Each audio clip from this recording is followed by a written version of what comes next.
అమ్మ వాళ్ళ ఇంటికి వెళ్ళింది మొదలుకొని మార్నింగ్ బ్రేక్ఫాస్ట్ నుంచి నైట్ డిన్నర్ వరకు రోజు నన్ను అడుగుతుంటుంది, అమ్మ ఇది చేస్తున్నా, అది చేదునా, ఇదినా అదినా అనేసి అడిగేది. ఎందుకంటే నాకు నచ్చినవన్నీ చేయించాలనేసి అమ్మ ఇదనమాట. ఎందుకంటే చాలా మటుకు మాకు దొరకవు.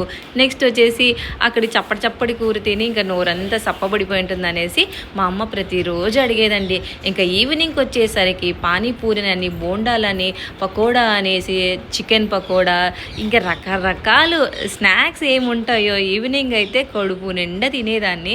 ఎందుకంటే మనకు బిగ్ బాస్లో 12 గంటలకి ఇది, 1 గంటకి, 3 గంటలకి అని ఇట్లాగా చూపిస్తారు కదా, అలా మా ఇంట్లో టైం టు టైం ఇది తిను అది తిను అనేసి పెడుతూ ఉంటారనమాట. సో మీరు కూడా మీ పుట్టినింటికి వెళ్తే ఇలా ఉంటుందో లేదో కామెంట్ చేయండి. ఒక్క సంవత్సరానికి సరిపడా అన్నీ కూడా నెల రోజులని తినేసి వస్తానన్నమాట.